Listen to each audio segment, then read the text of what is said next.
हाँ, तो अभी देखो जैसे कि एग्जाम है अपना कितने तारीख को, 17 तारीख को। 17 तारीख को जो एग्जाम है उसमें कुछ 11th के भी चैप्टर्स आ रहे हैं, तो जो 11th के चैप्टर्स आ रहे हैं उनको भी रिवीजन करना जरूरी है कि नहीं है। तो ये हम बहुत ही इफेक्टिव तरीके से क्या करेंगे, क्लास 11th का क्विक रिवीजन करेंगे।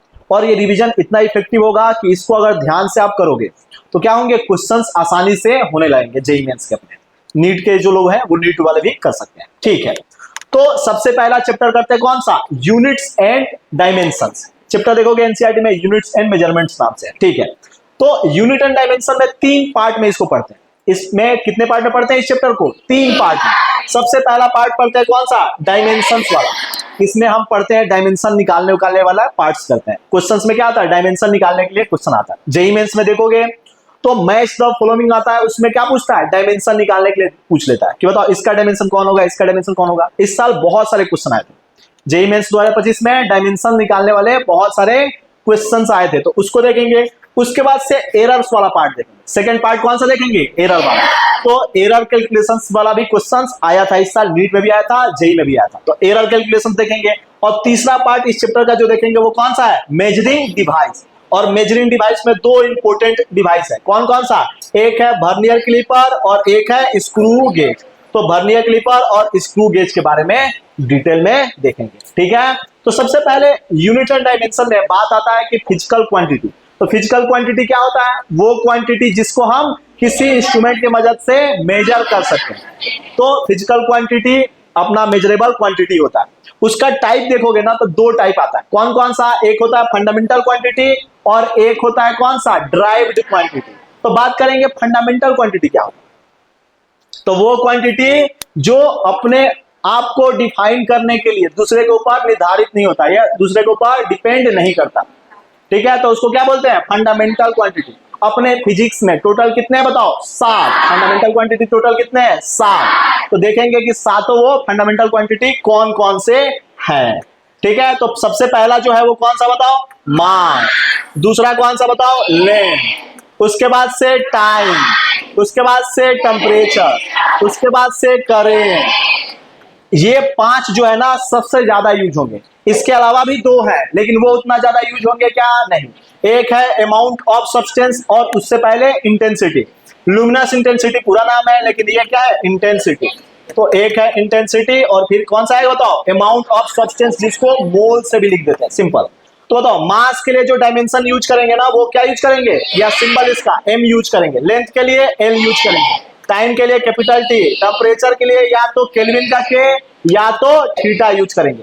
करेंट के लिए कोई बुक में एम्पियर का A लिखता है, नहीं तो I भी लिखता है। इंटेंसिटी, लुमिनस इंटेंसिटी को केंडला में मेजर करते हैं, उसको CD लिखते हैं। उसके बाद अमाउंट ऑफ सब्सटेंस को मोल या इसको, इसका सिंबल क्या यूज करेंगे, MOL यूज करेंगे, ठीक है।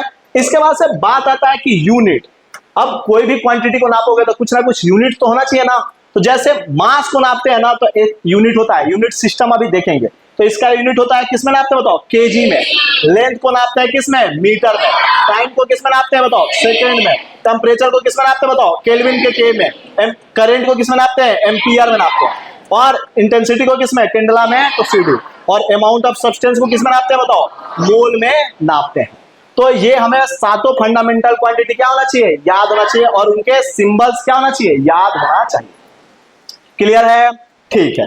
इसके बाद से आता है अपना कि अपना यूनिट सिस्टम आता है, क्या तो बताओ, यूनिट सिस्टम आता है।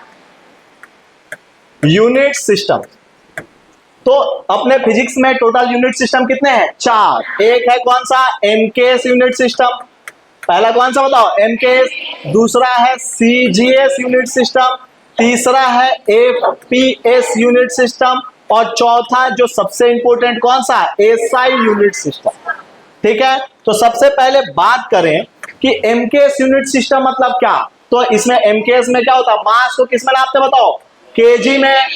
और मास को किस में नापेंगे, केजी में। और लेंथ को किस में नापेंगे, मीटर में। तो सीक्वेंस से चलते हैं। यहाँ पे M मतलब क्या बताओ, मीटर। सीक्वेंस में चलते हैं। देखो यहाँ पे लेंथ आ जाता है, मास आ जाता है और टाइम आ जाता है। तो देखोगे तो M मतलब क्या बताओ, लेंथ किस में नापेंगे, मीटर में। K मतलब क्या होता है, मास को किस में नापेंगे, केजी में। और S मतलब टाइम को किस में नापेंगे बताओ, सेकंड में नापेंगे। वैसे ही सी मतलब क्या बताओ, सेंटीमीटर। सी मतलब क्या बताओ, सेंटीमीटर। जी मतलब क्या बताओ, ग्राम। ग्राम के लिए जी लिखो या जीएम लिखो, ठीक है। और सेकंड के लिए क्या है, यहाँ पे सेकंड को एस से लिखेंगे। यहाँ पे एफ मतलब होता है फुट, लंबाई को किस में नापेंगे, इसमें फुट्स में नापेंगे। उसके बाद से आएगा कौन सा, पाउंड आएगा। वजन को किस में नापेंगे बताओ, पाउंड्स में नापेंगे। और एस यहाँ पे सेकंड, टाइम का यूनिट सेकंड में। उसके बाद से जो इंपोर्टेंट है यहाँ पे एसआई यूनिट सिस्टम। तो एसआई यूनिट सिस्टम क्या है बताओ, इसी को बोलते हैं मॉडिफाइड फॉर्म है किसका, एमकेएस का, या रेशनलाइज्ड फॉर्म है किसका, एमकेएस का। इसकी जरूरत इसलिए पड़ा कि बहुत सारे देश क्या करते थे, अलग अलग यूनिट सिस्टम यूज करते थे। तो अब मान लो कि कोई भी इनोवेशन है तो उसको ट्रांसफर करने में क्या होता था, दिक्कत आता था। तो सब अब सारे कंट्री ने मिलकर क्या किया, सारे साइंटिस्ट के अपने सारे कंट्री के जो साइंटिस्ट है वो सारे मिलकर क्या किए, सोचे कि क्या किया जाए, कॉमन यूनिट सिस्टम क्या किया जाए, डिजाइन किया जाए। तो वो कौन सा डिजाइन किया उन्होंने, एसआई यूनिट सिस्टम।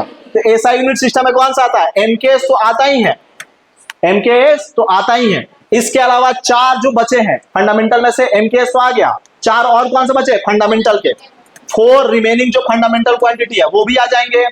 प्लस कौन से दो आ जाएंगे, 2 सप्लीमेंट्री क्वांटिटी आ जाएंगे। 2 कौन से आ जाएंगे बताओ, सप्लीमेंट्री क्वांटिटी। यानी टोटल एसआई यूनिट सिस्टम कितने हो गए, 9 होगा। कितने होगा बताओ, 5 और 4 9 हो गया।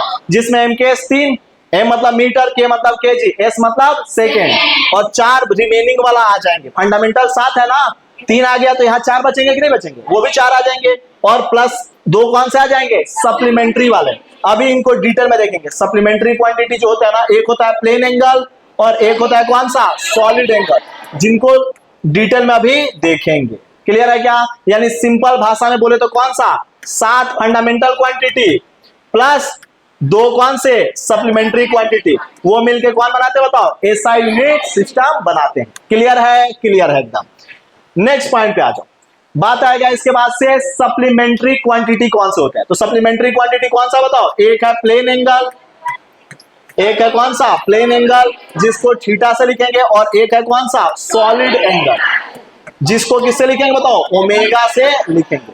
तो बात आएगा कि प्लेन एंगल क्या है और सॉलिड एंगल क्या है। तो देखो सिंपल में बोले ना, तो प्लेन एंगल वो होता है जो सर्कल अपने सेंटर पे फॉर्म करता है। प्लेन एंगल कौन सा होता है, वो एंगल जो सेंटर, सर्कल अपने सेंटर पे क्या करता है, बनाता है। तो ये थीटा है और ये सर्कल का क्या बताओ, रेडियस है, और ये वाला क्या बताओ, आर्क लेंथ को एल बोल दिए। तो हम एक रिलेशन जानते हैं, तीनों के बीच में क्या रिलेशन होता है कि थीटा बराबर आर्क लेंथ बटा रेडियस। तो यहाँ पे जो थीटा है यही कौन सा एंगल है बताओ, प्लेन एंगल। ये कौन सा एंगल है बताओ, प्लेन एंगल। और इसको किस में नापते हैं बताओ, रेडियन में नापते हैं। किस में नापते हैं बताओ, रेडियन में। उसके बाद से आएगा सॉलिड एंगल। तो सॉलिड एंगल कैसे बनाते हैं बताओ, तो स्फीयर का जो छोटा सा हिस्सा होता है, स्फीयर का कौन सा हिस्सा बताओ, छोटा सा जो हिस्सा होता है वो अपने सेंटर पे जो एंगल बनाता है, स्फीयर का जो छोटा सा हिस्सा होता है अपने सेंटर पे जो एंगल बनाता है वो कौन सा एंगल बताओ, सॉलिड एंगल होता है। स्फीयर का छोटा सा जो हिस्सा होता है, लालमी वगैरह खाए हो ना, वाटरमेलन, उसका छोटा सा हिस्सा काटते हैं कि नहीं काटते हैं, तो अब एक कुछ सरफेस की तरह बनता है कि नहीं बनता, तो वो सेंटर पे जो एंगल बनाएगा। चाहे ऐसा कौन सा भी समझ सकते हो, कौन जानते हैं ना, कौन जानता है कि नहीं जानते। तो यहाँ पे एंगल जो बनाता है वो 2D बनाता है कि 3D बनाता है, 3D एंगल बनाता है। तो ये कौन सा एंगल बनाता है बताओ, सॉलिड एंगल। कौन सा एंगल, सॉलिड एंगल बनाता है। तो सॉलिड एंगल का जो फॉर्मूला होता है ना, सॉलिड एंगल बराबर, तो यहाँ पे एरिया आ रहा है कि नहीं आ रहा, तो मान लो कि एरिया कितना बताओ, ए है, और रेडियस कितना बताओ, आर है।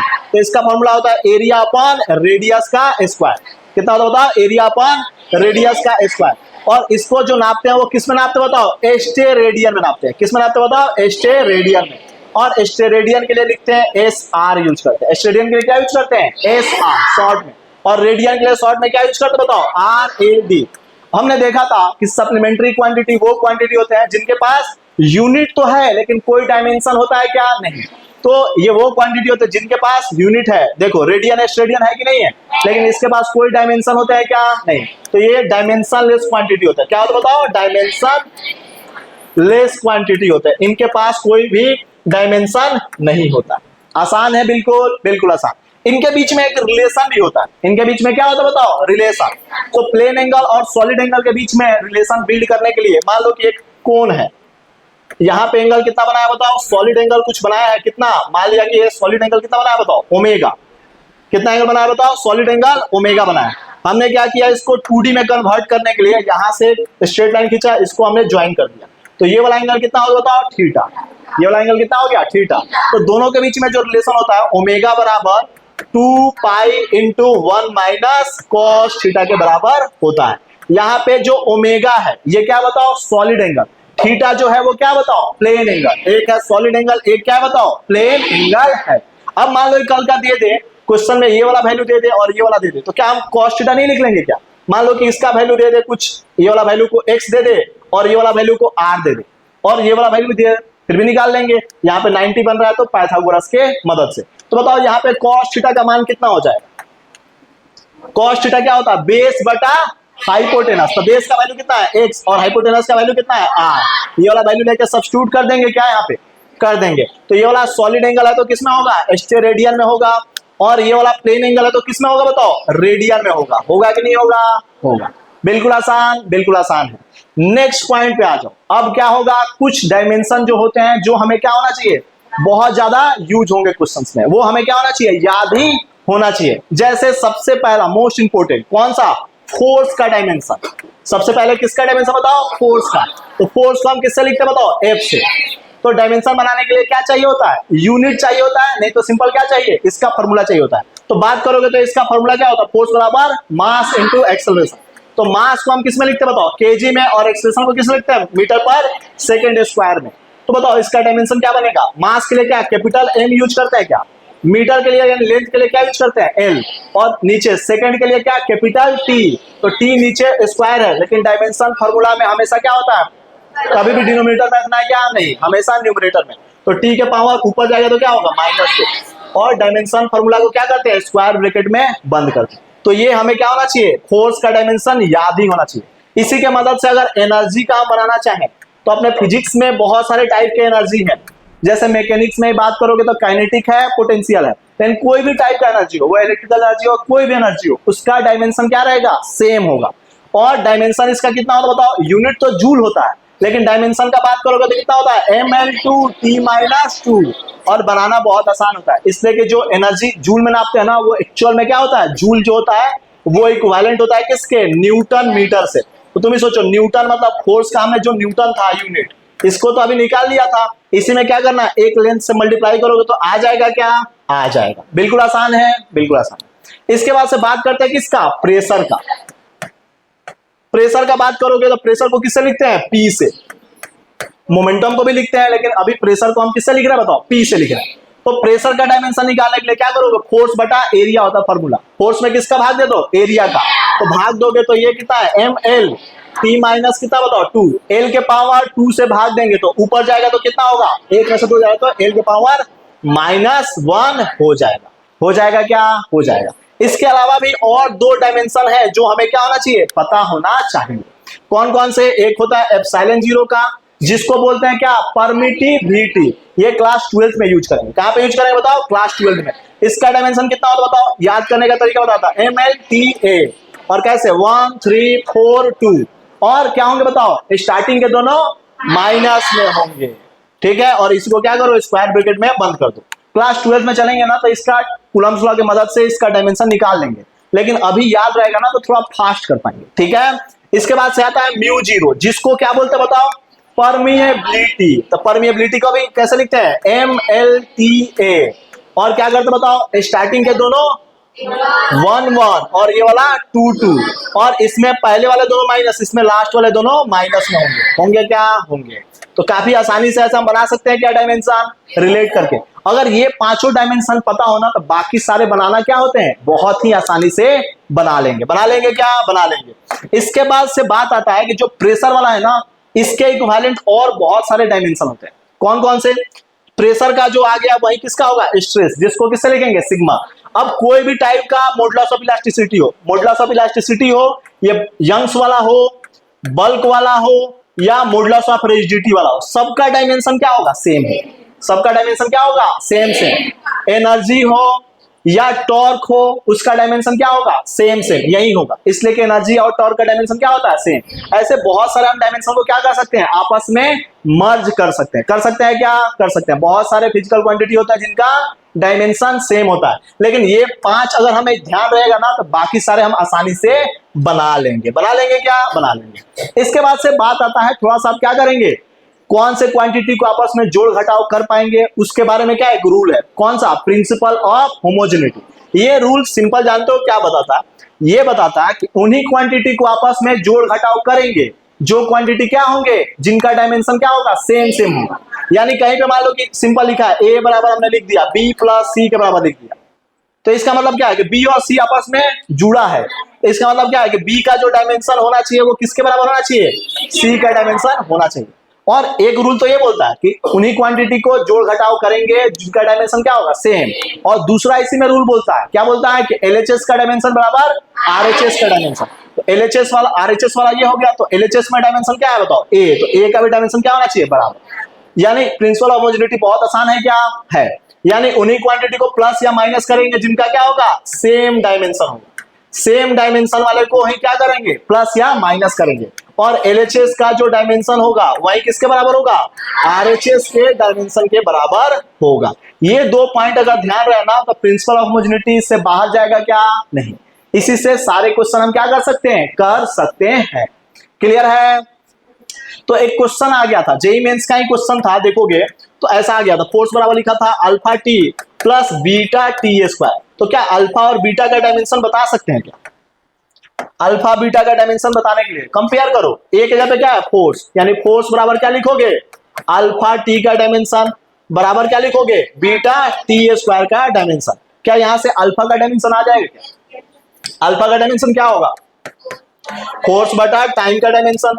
यहां से बीटा का डायमेंशन क्या होगा, तो बीटा का डायमेंशन, बीटा वाला भी डायमेंशन बता दो। बीटा बराबर क्या लिखोगे, फोर्स बटा टाइम स्क्वायर का डायमेंशन। अब तुम्हें सोचो, फोर्स का भी याद किए थे ml_t-2 और नीचे t से भाग देंगे तो क्या आ जाएगा, ये फोर्स का याद किए थे ml_t-2, उसमें t स्क्वायर का भाग देंगे आ जाएगा। आप काफी आसानी से सॉल्व कर लेंगे क्या। ये क्वेश्चन 2 बार रिपीट हुआ है, जेईई मेंस में 2 बार रिपीट हुआ है। आसानी से करने लायक है कि नहीं है, बहुत ही आसानी से हो जाएगा। इसके बाद से आता है कन्वर्जन ऑफ यूनिट। क्या है बताओ, कन्वर्जन ऑफ यूनिट। तो ध्यान रखो, कोई भी फिजिकल क्वांटिटी है ना, कोई भी फिजिकल क्वांटिटी है उसको हम कैसे लिखते बताओ, कोई भी फिजिकल क्वांटिटी को न्यूमेरिकल वैल्यू इनटू यूनिट के बराबर होता है। कोई भी फिजिकल क्वांटिटी को लिखना होता तो कैसे लिखते हैं, न्यूमेरिकल वैल्यू इनटू यूनिट। और कोई भी फिजिकल क्वांटिटी को अगर का यूनिट अगर कन्वर्ट करते हैं ना तो न्यूमेरिकल वैल्यू और यूनिट आपस में भले चेंज होता है लेकिन फिजिकल क्वांटिटी बदलता है क्या, नहीं। तो फिजिकल क्वांटिटी अपना क्या रहता है, कांस्टेंट रहता है। ये अपना मैग्नीट्यूड इसका कांस्टेंट रहता है। तो हम यहां से क्या बोलेंगे कि nu का जो वैल्यू होता है ना वो क्या होता है बताओ, कांस्टेंट होता है। n यहाँ पे क्या बताओ, न्यूमेरिकल वैल्यू है, और u क्या बताओ, यूनिट। ये अपना न्यूमेरिकल वैल्यू है, इसी को क्या बोलते हैं, न्यूमेरिकल वैल्यू बोलते हैं। और u को क्या बोलते हैं, यूनिट्स बोलते हैं। अब यूनिट सिस्टम देखे थे क्या, 4 यूनिट सिस्टम देखे थे कि नहीं देखे थे। तो यहां से हम ये भी बोल सकते हैं कि n इनवर्सली प्रोपोर्शनल टू क्या बताओ, u है। n इनवर्सली प्रोपोर्शनल टू क्या बताओ, u है। तो यहां से ये भी बोल सकते हैं क्या, n1 u1 बराबर क्या बोलोगे, n2 u2 भी बोल सकते हैं क्या। कभी कभी ग्राफ भी पूछ लेता है, क्या पूछ लेता है बताओ, न्यूमेरिकल वैल्यू n और u के बीच में क्या पूछ लेता है, ग्राफ। इनवर्सली प्रोपोर्शनल का ग्राफ कैसा बनना चाहिए, इनवर्सली प्रोपोर्शनल का ग्राफ क्या ऐसा बनना चाहिए, क्या बनना चाहिए। काफी आसानी से आ जाएगा। कभी कभी इसका भी वैल्यू पूछ लेता है, फिजिकल क्वांटिटी के बीच में और टाइम के साथ भी पूछ लेता है ग्राफ, तो कैसा होगा, कांस्टेंट ही रहेगा हमेशा। क्या रहेगा, कांस्टेंट। बदलेगा क्या, नहीं बदलेगा। बहुत आसान है, बहुत आसानी से बता सकते हैं। इसके बाद से आएगा थोड़ा सा देखेंगे हम क्या करेंगे, डायमेंशन जो अभी सीखे थे ना उसका क्या करेंगे, एप्लीकेशन सीखेंगे। तो डायमेंशनल एनालिसिस उसी में एक एप्लीकेशन है। डायमेंशन के मदद से देखो क्या क्या कर सकते हैं। इससे ये कर सकते हैं कि चेक कर सकते हैं कि कोई भी डायमेंशनल इक्वेशन या कोई भी जो इक्वेशन है वो सही है कि नहीं है। जैसे मान लो कि लिखा हुआ v बराबर क्या होता है, u प्लस at, तो क्या ये डायमेंशनली करेक्ट है कि नहीं, कैसे चेक करोगे, डायमेंशनली करेक्ट है कि नहीं कैसे चेक करोगे। तो अभी हमने देखा कि डायमेंशन ऑफ जो v होना चाहिए वो बराबर होना चाहिए किसके, u के, और बराबर होना चाहिए किसके, at के। तो अभी क्या बोलेंगे कि डायमेंशनली करेक्ट है। तो याद करो ये क्या है, वेलोसिटी है, फाइनल वेलोसिटी। डायमेंशन कितना वेलोसिटी का, lt-1।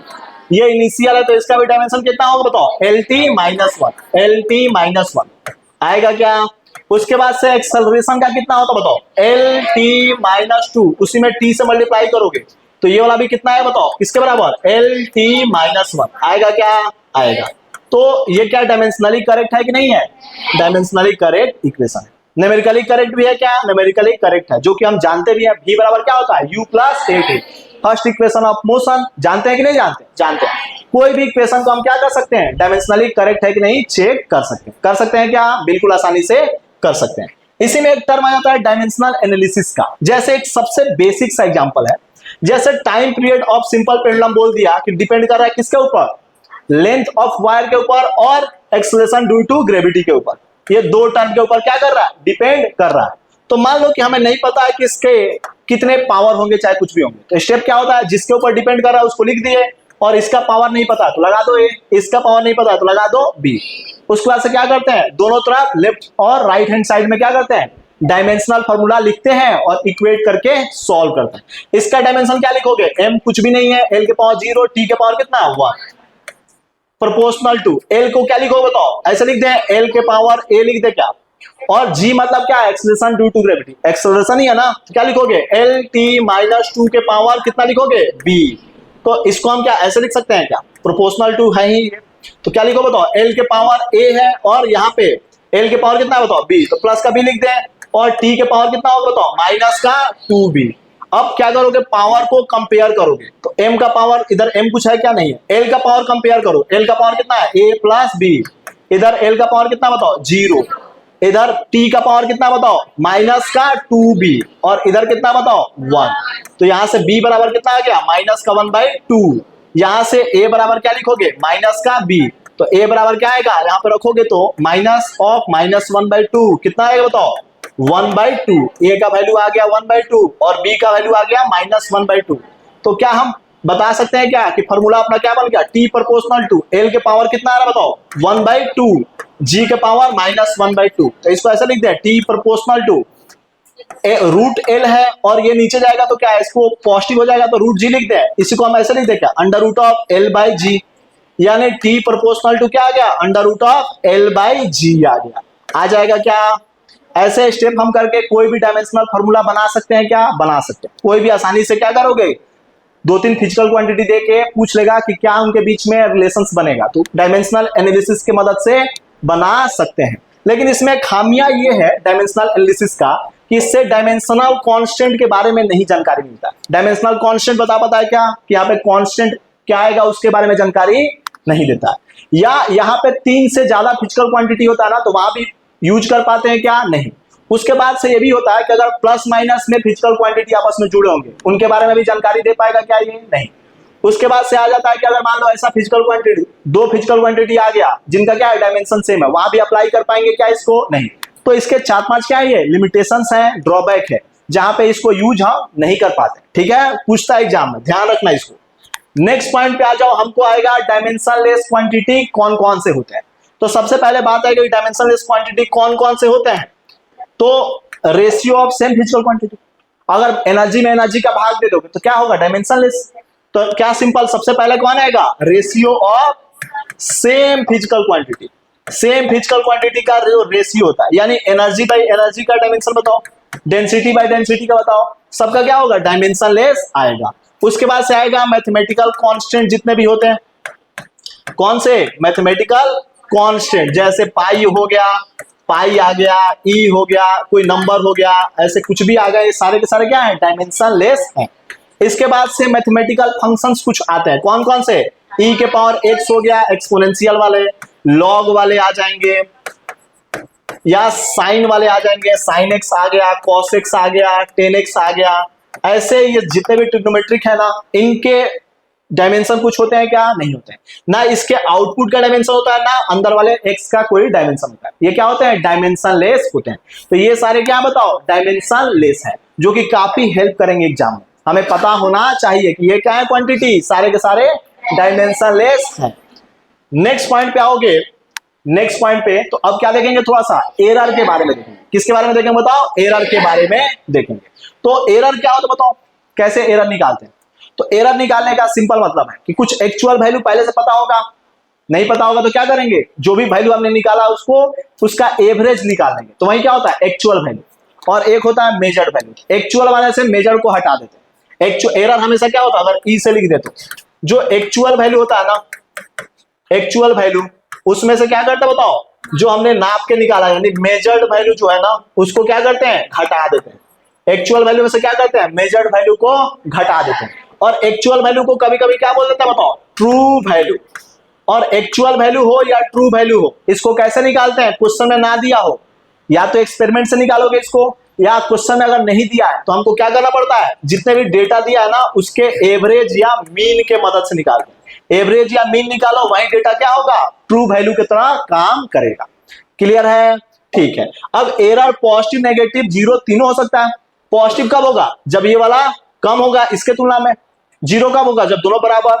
उसके बाद से नेगेटिव कब होगा, जब एक्चुअल से ज्यादा कौन आ जाएगा, मेजर्ड आ जाएगा। क्या एरर के भी कुछ कुछ क्या है बताओ, टाइप्स हैं। कौन कौन सा टाइप है बताओ, एक आ जाता है रेंडम एरर, और कौन सा आता है बताओ, एक होता है सिस्टमेटिक आता है।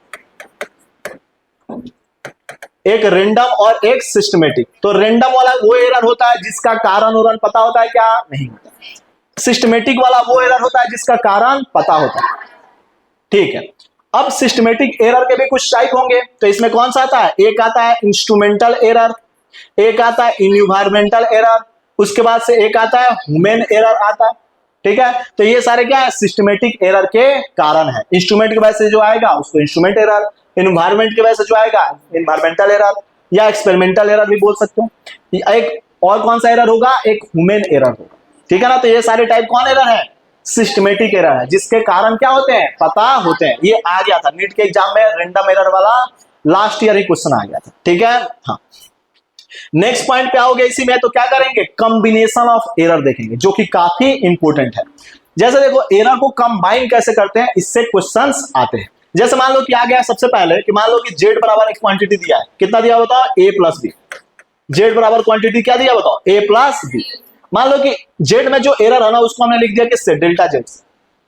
तो a में जो एरर है उसको किससे लिखोगे बताओ, डेल्टा a से लिख दिया, और b में एरर जो है उसको किससे लिख दिया, डेल्टा b से। तो z बराबर a प्लस बी है ना, तो एरर इन b बराबर क्या होगा, error in a plus error in b के बराबर होगा। लेकिन इसी में अगर ऐसा हो जाता, दूसरा केस कि z बराबर अगर कहां पे लिखा हुआ है, a माइनस बी लिखा हुआ, अब बताओ एरर इन z बराबर क्या होगा, तो एरर इन a प्लस या माइनस, प्लस होगा। क्या होगा बताओ, प्लस। इसलिए कि एरर में हमेशा क्या करते हैं, मैक्सिमम एरर निकालने की कोशिश करते हैं। एरर में माइनस होता है क्या, नहीं, तो यहां भी क्या होगा, प्लस होगा। इसी में आ जाएगा तीसरा केस कि अगर z बराबर क्या लिखा बताओ, ए बी लिखा हुआ है, z बराबर क्या लिखा है, ए बी।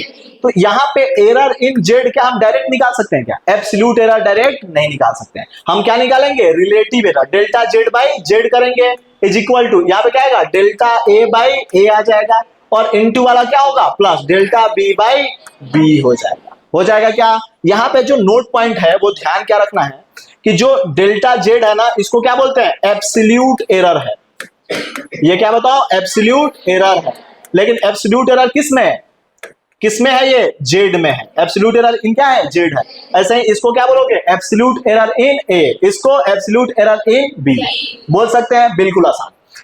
इसके बाद से अगर मान लो यहां भी हम बता सकते हैं, यहां पे इसको क्या बोलेंगे, ये वाला पॉइंट्स को क्या बोलेंगे बताओ, इसको बोलते हैं क्या बताओ, रिलेटिव एरर बोलते हैं। इसको क्या बोलते हैं बताओ, रिलेटिव एरर। लेकिन किसमें है बताओ, जेड में है, रिलेटिव एरर इन जेड। वैसे ही इसको क्या बोलोगे, रिलेटिव एरर इन ए, इसको क्या बोलोगे, रिलेटिव एरर इन बी।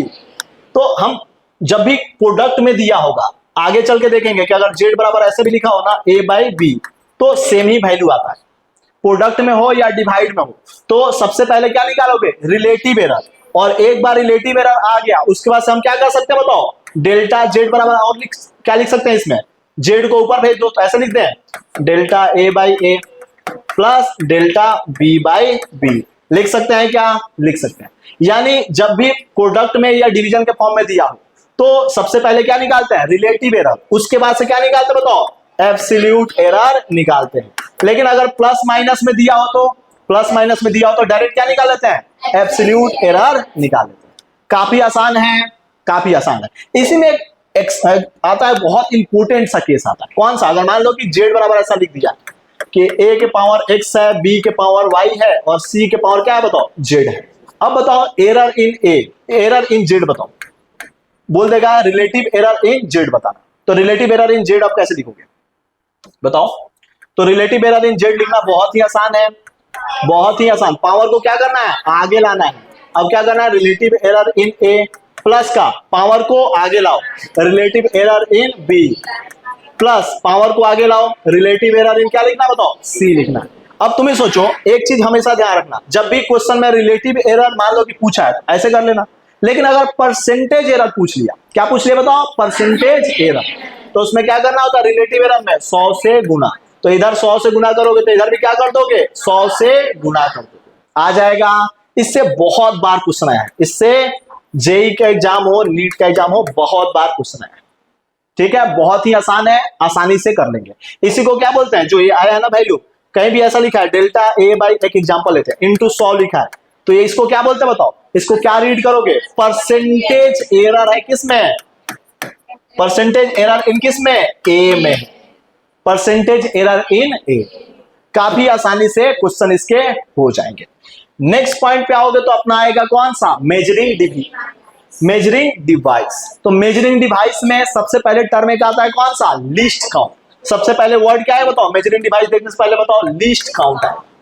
तो लीस्ट काउंट सबसे पहले हमें पता होना चाहिए, इसी में स्टूडेंट्स कंफ्यूज जाते हैं। लीस्ट काउंट्स क्या होता है, तो किसी भी डिवाइस का जो लीस्ट काउंट होता है ना, नाम से ही क्या पता चल रहा है कि वो न्यूनतम वैल्यू जो इंस्ट्रूमेंट के मदद से नाप सकते हैं। जैसे तुम्हारे पास 15 सेंटीमीटर वाला स्केल है, उससे सबसे छोटा हम कितना वैल्यू नाप सकते हैं 1 mm नाप सकते हैं। 1 mm से कम नाप सकते हैं क्या, नहीं, 1 mm से कम नहीं नाप सकते। तो तुम ही सोचो 1 mm से अगर कम नापना हो तो हमारे पास कोई डिवाइस होना चाहिए कि नहीं होना चाहिए।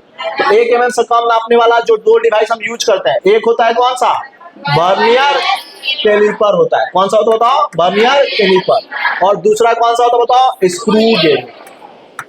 वर्नियर कैलिपर और स्क्रू गेज होता है। एक होता है वर्नियर कैलिपर जिसको शॉर्ट में क्या लिख दो VC लिख दो, और स्क्रू गेज को SG लिख दो। और आगे चल के अभी पढ़ेंगे कि जो स्क्रू गेज है ना, इसी को हम माइक्रोमीटर भी बोलेंगे। क्या बोलेंगे बताओ माइक्रोमीटर बोलेंगे। और इसको माइक्रोमीटर इसलिए बोलेंगे ताकि इसका जो लीस्ट काउंट होता है ना, लीस्ट काउंट जो होता है स्क्रू गेज का, लीस्ट काउंट को LC बोल दो, ये कितना होता है 0.01 mm होता है, या इसी को 10 माइक्रोमीटर में भी हम लिख सकते हैं। इसका जो लीस्ट काउंट होता है वो क्या होता है माइक्रोमीटर के ऑर्डर का होता है, इसलिए इसको क्या बोलते हैं माइक्रोमीटर। एक बार पूछ लिया है क्वेश्चन में। और लिस्ट काउंट देखोगे तो अपना जो मीटर स्केल है, जो नॉर्मल स्केल यूज करते हैं, उसका लिस्ट काउंट कितना बताओ, मीटर स्केल का देखोगे तो कितना है 1 mm। अभी देखा था ना कि मीटर स्केल अगर है जो यूज करते हो मीटर स्केल, उसका कितना है लिस्ट काउंट 1 mm है। वर्नियर स्केल का लिस्ट काउंट कितना बताओ, इसका लिस्ट काउंट 0.1 mm। स्टैंडर्ड वाला जो यूज किए थे उसका इतना था। क्वेश्चन में अलग देगा तो निकाल लेंगे, फॉर्मूला भी देखेंगे और क्या करेंगे इनके मदद से इनको निकाल लेंगे। जैसे देखो इसमें क्या क्या हमें ध्यान रखना है, वर्नियर कैलिपर को VC लिख दो और स्क्रू गेज को क्या लिखोगे SG लिखोगे। तो सबसे पहला इसमें पॉइंट आता है कि इसमें दो स्केल होते हैं, इसमें भी 2 स्केल, इसमें भी 2 स्केल। ठीक है, तो इस वर्नियर कैलिपर में देखोगे तो 2 स्केल, एक होता है मेन स्केल, एक होता है वर्नियर स्केल। तो लिस्ट काउंट निकालने के लिए सबसे पहले क्या करते हो बताओ 1 मेन स्केल डिवीजन में से क्या करते हैं 1 वर्नियर स्केल डिवीजन को माइनस कर देते हैं। तो लिस्ट काउंट का फॉर्मूला क्या होता है 1 vernier scale division minus 1 main scale division minus 1 vernier scale division होता है। और कभी कभी एग्जाम में क्या पूछ लेता है वर्नियर स्केल का लिस्ट काउंट ना पूछ के क्या बोलता है वर्नियर कांस्टेंट कितना होगा। तो लिस्ट काउंट बोल दो या वर्नियर कांस्टेंट, बात क्या बताओ बराबर। तो लिस्ट काउंट या वर्नियर कांस्टेंट दोनों ही क्या बताओ सेम सेम। तो इसका फॉर्मूला क्या होता है 1 वर्नियर स्केल डिवीजन माइनस या 1 main scale division minus 1 main scale division minus 1 vernier scale division. काफी आसानी से आ जाएगा। तो यहाँ पे देखो शॉर्टकट क्या लगाते हैं, यहाँ पे शॉर्टकट लगाते हैं, मान लो कि दिया रहेगा ऐसे दिया रहेगा क्वेश्चन में n मेन स्केल डिवीजन बराबर क्या दिया रहेगा n+1 वर्नियर स्केल डिवीजन। तो सबसे पहले जानते हो स्टेप क्या करते हैं, यहाँ पे 1 VHD का मान निकालते हैं। 1 VHD का मान कितना हो जाएगा बताओ n डिवाइडेड बाय n+1 और इनटू क्या होगा MHD। तो क्वेश्चन में जानते हो क्या होता है, क्वेश्चन में एक्चुअल में होता क्या है कि इसका मान दिया रहता है और क्वेश्चन में ये भी दिया रहता है। तो क्या हम ऐसे लिख लेंगे क्या, उसके बाद से ये फॉर्मूला हमें पता ही रहेगा, क्या करेंगे इसको वैल्यू उठा के यहाँ पे सब्स्टिट्यूट करेंगे। वन वर्नियर स्केल का डिवीजन क्या उठाए करें, यहाँ पे लेके सब्स्टिट्यूट कर देंगे और उसके बाद से क्या आ जाता है, लीस्ट काउंट आ जाता है। बहुत सारे हमने क्वेश्चंस इसके इस टॉपिक से रिलेटेड हमने किया है, तो उसको क्या करना है, एक बार रिवाइज करना। उसके बाद से आता है इसी में रीडिंग लिखने के लिए कि रीडिंग कैसे लिखते हैं, कुछ भी डायमीटर थिकनेस वगैरह नाप रहे हो तो उसका रीडिंग कैसे लिखोगे। तो हम जानते हैं वर्नियर कैलिपर के मदद से इनर आउटर डायमीटर नाप सकते हैं या डेप्थ नाप सकते हैं। तो मान लो जो रीडिंग निकालो तो उसको कैसे लिखोगे, तो मेन स्केल रीडिंग लिखते हैं प्लस वर्नियर स्केल में कौन सा डिवीजन कोइंसाइड हुआ है उसी को क्या करते हैं, लीस्ट काउंट से मल्टीप्लाई कर देते हैं। क्लियर है, तो ये वाला आ जाएगा अपना रीडिंग आ जाएगा। और एक बार रीडिंग आ गया तो उसके बाद से क्या चाहिए, क्वेश्चन में कभी कभी जीरो एरर भी दे देता है। अब जीरो एरर क्या होता है देखे थे कि वर्नियर स्केल का जो जीरो होगा मेन स्केल के जीरो से लेफ्ट राइट में चला जाएगा बिना रीडिंग लिए ही, तो क्या बोलेंगे कि इंस्ट्रूमेंट में अपना एरर है। तो एरर भी कितने तरह का था, दो तरह का। तो जब भी फाइनल रीडिंग लिखना होगा ना तो जो रीडिंग निकाले हो ना उसमें से क्या करना है, जीरो एरर को घटा देना। जो रीडिंग लिखे उसमें से क्या करना है, जीरो एरर को घटा देना। और जीरो एरर हम जानते हैं कितने तरह का, दो तरह का, एक पॉजिटिव जीरो एरर और एक नेगेटिव जीरो एरर। जेडी मतलब जीरो एरर। अब पॉजिटिव जीरो एरर कब होता है, पॉजिटिव जीरो एरर के लिए क्या बताया था कि जब क्वेश्चन में बोलेगा कि वर्नियर स्केल का जो जीरो है ना वो मेन स्केल के जीरो से राइट साइड है, किधर है बताओ, राइट साइड वर्ड यूज करेगा। और नेगेटिव जीरो एरर में क्या करेगा, वर्नियर स्केल का जीरो लेफ्ट साइड में किसके, मेन स्केल के जीरो के। तो पहचान लेंगे, इजिली पहचान लेंगे। स्क्रू गेज में देखोगे ना तो स्क्रू गेज में भी क्या होता है, एक वर्नियर इसका स्क्रू गेज का लीस्ट काउंट निकालते हैं। तो लीस्ट काउंट का फॉर्मूला यहां भी कुछ आएगा। तो एक होता है पिच, उसमें किसका डिवाइड करते हैं, number of division on circular scale. Circular scale एक होता है और एक होता है लीनियर स्केल या मेन स्केल। तो मेन स्केल जो होता है वो लीनियर फॉर्म में होता है और सर्कुलर स्केल क्या होता है, जो अपना हम क्या करते हैं, थिम्बल को घुमाने वाला जो हैंडल होता है ना उसको थिम्बल बोलते हैं। तो उसके ऊपर भी क्या बना होता है, रीडिंग बना होता है और सर्कुलर फॉर्म में रीडिंग रहता है।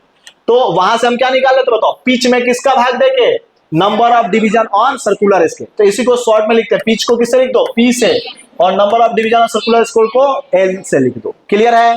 और जनरली पिच का जो वैल्यू होता है वो कितना होता है, 1 mm के बराबर। और number of division circular scale में कितना होता है, 100 डिवीजन, जो हमने यूज किया था। ठीक है, इसी में बात आएगा कि पिच क्या होता है फिर।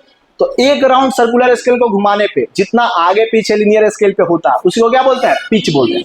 या दो थ्रेड के बीच में, हम जानते हैं ना कि थ्रेड बना हुआ था तो दो थ्रेड के दो गुना के बीच में जो गैप होता है उसी को क्या बोलता है, पिच बोलते हैं।